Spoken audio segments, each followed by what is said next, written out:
It's time for us to do a newspaper review. Of course, this segment, we have a lot of papers with us. Let's check out The Nation first off. The big story is reading, no room for subversive moves, federal government warns. And other stories read, Minister asked to meet Monday over strike threats. We brought you that report earlier. Budget 2025 to focus on essential projects.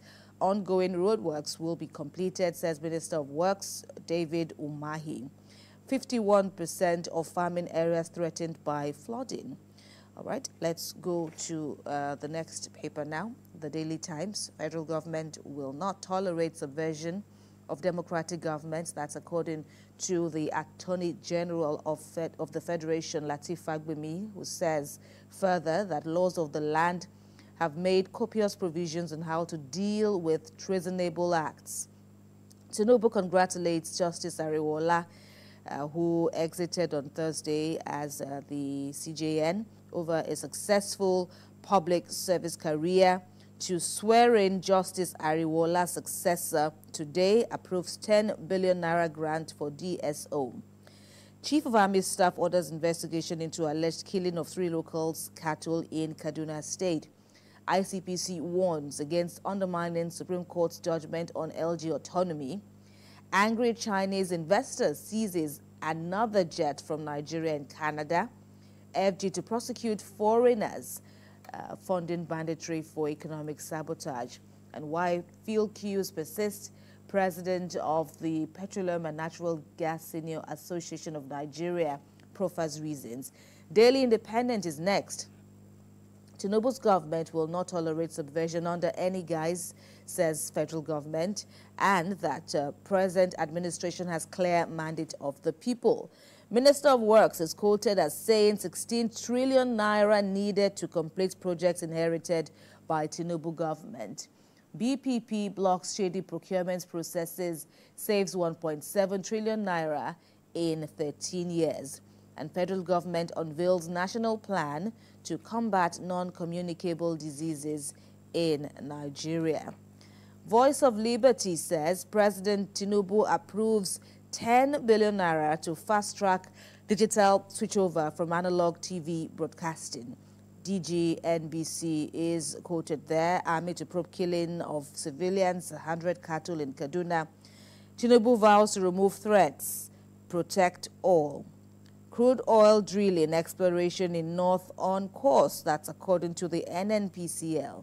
And oil companies reject mandate to sell crude to Dangote. Investigation here reveals, according to Voice of Liberty, that new presidential jet is 15 years old, with Nigeria being its third user. That's according to a said investigation. Let's see First News now, the last paper with me. The lead story says Niger Zamfara hit hard as 13 farmers killed, over 10 kidnapped, bandits seek 50 million naira ransom. Tinubu to swear in Kekere Eku as Chief Justice of Nigeria today in the aftermath of the former CJN Ariwoola, who retired on Thursday. After 4 years in detention, Lagos court convicts, releases 6 NSAS protesters. Junchang Fucheng seizes another $57 million Nigerian private jet in Canada. And Nnamdi Kanu's lawyers urge Tinubu to open talks with IPOB leader. Over 2,100 arrested in End Bad Governance protests. Falana calls for legal support. Olamide. I begin here with the Daily Trust. The big story here says Kaduna villagers accuse soldiers of killing 3 persons, 100 cows. Demand compensation. Army chief orders investigation. Curfew in Sokoto community as youth protest killing of district head. Another story here says North Central members insist on APC chairmanship. Kano water contract scam, 3 local government chairmen in agency's custody. National Hospital plans VIP section for president. Some stories on the front page of the Daily Trust. The Salient Times over 60 billion naira spent to truncate democracy through the End Bad Governance protest. That's according to the Kaduna State Governor. And a picture story here says, shows Olukayode Ariwola on Thursday retiring from his position as the Chief Justice of Nigeria after attaining the age of 70. Undemocratic change of Tinubu's government will not be tolerated. It is treason. That's according to Lateef Fagbemi, SCN. And a sad incident here on the bottom strip says car crushes OU final year student to death. Supreme Court overburdened by too many cases, Justice Ariwola says at a valedictory session. How we will determine allocations of 2025 budgets. That's according to the presidency. Fuel scarcity worsens as marketers load at 780 naira per litre, sell petrol pump price at 990 naira per litre in Ibadan, Abeokuta. Supreme Court to deliver judgment in Bayelsa Kogi Guber election dispute, August 23rd. Some stories on the front page of the Salient Times. To the van, the president is saying this morning, NBA asks judges to revive public trust. That's on the pay rise of judges. Nigeria's trade surplus rises 145% to $8.26 billion. Obi cautions the federal government as NUPEC puts oil workers on red alerts. Some stories on the front page of the Vanguard. To the Punch. Land owners sue the federal government over 15 trillion naira Lagos Calabar Highway. Omai vows to continue project, insists the government paying compensation. Federal government rules out new roads in 2025, plans to complete existing projects. Another story here says President Tinubu cuts short France trip, swears in CJN today. Dangote refinery begins petrol production test run, and NPC directors' expenses jump by 214. Bandits kill 13 Niger farmers, alleged leaked information. Minister writes Finance Ministry over Sanu Nasu withheld salaries. Another story here says 6 ENSAS protesters freed after 4 years in detention. APC campaign built on, well, these are the major stories on the front page of The Punch. Going to the Platform Times, Supreme Court handled 1,124 cases in 1 year, says Ariwola. Tears tributes as Reverend Fola Achidume is laid to rest in Abeokuta. Sad one there. Another story here says reps query Luth over alleged 2 billion naira discrepancy in remitter payments.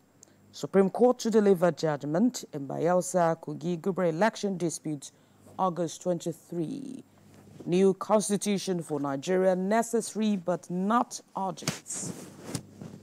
2025 budgets will be based on needs assessment, according to Bajabia Miller. Some stories on the front page of the Platform Times. To the Daily News Hub. Chinese company confiscates $57 million luxury jets federal government seized from ex-minister. That's according to the $70 million arbitration award. The writer there shows Canadian authorities recently handed over aircraft's change of custodian paperwork to Chinese firm. Aircraft first seized from Tete in 2016. Local international security agencies hunting for Yahaya Bello. The FCC says the ex-Kogi governor must be brought to justice. The federal government will not tolerate subversive activities, AGF Fagbemi warns. Ex-Lagos police spokesperson needs 25 million naira for a transplant. Sad one there. CGN Ariwola retires, signs off on new Supreme Court rules. Some stories on the front page of the Daily News Hub. To Nigeria News Direct. Again, Chinese firm takes over another Nigerian jet in Canada. Ogun pays 100 million naira to 86 retirees. And a feature story here says 4 things you did not know about the soon-to-be sworn-in CJN Kekere Ekun. That's on page 3 of the Nigerian News Direct this morning. Some stories on the front page of the Nigerian News Direct. To the business day, cost of living crisis eases as prices of gari, potato, tomato drop. Federal government prescription cannot cure Japa fever. That's in reaction to healthcare professionals leaving Nigeria despite the federal government's effort to retain them. These are the major stories on the front page of Business Day. And finally, to the pointer, DTSG directs MDAs to revalidate projects before payment. Purpose not to witch hunt civil servants. That's according to the special advisor to the governor on project monitoring and audits. Good news, Agui, according to special advisor to the Delta State governor, rather. Economic empowerment goal of renewed hope agenda, according to the First Lady Remi Tinubu, as Delta support scheme with 50 million naira appreciates Obarevori and his wife. These are the major stories on the front page of the pointer, Kemi. Right, and those are the headline stories now from I think we took about 13 of them. So many stories to feed on as you go forth in the day. But of course, there is a lot to look forward to, especially with the swearing in of the second female Chief Justice of Nigeria in the country's history, talking about Justice Kudirat Kekere Ekun, who will be sworn in today as the topmost judge in the land, so to speak, the head of Nigeria's judiciary. It's an enviable, and one would say it's also going to be a heavy burden, on her, looking at the expectations from Nigerians, the issue of trust deficit in the judiciary following the elections of last year, general election of last year, and so much more. I'm sure her table is going to be pretty full upon her assumption of office. I mean, so many reactions have trailed, swearing in today, and it's a great one. I saw in that's on the Punch, where the president had to cut short his trip to France to swear in the CJN today. Of course, like you said earlier, that seat cannot be vacant, looking at some of the issues that we still have in the judiciary today.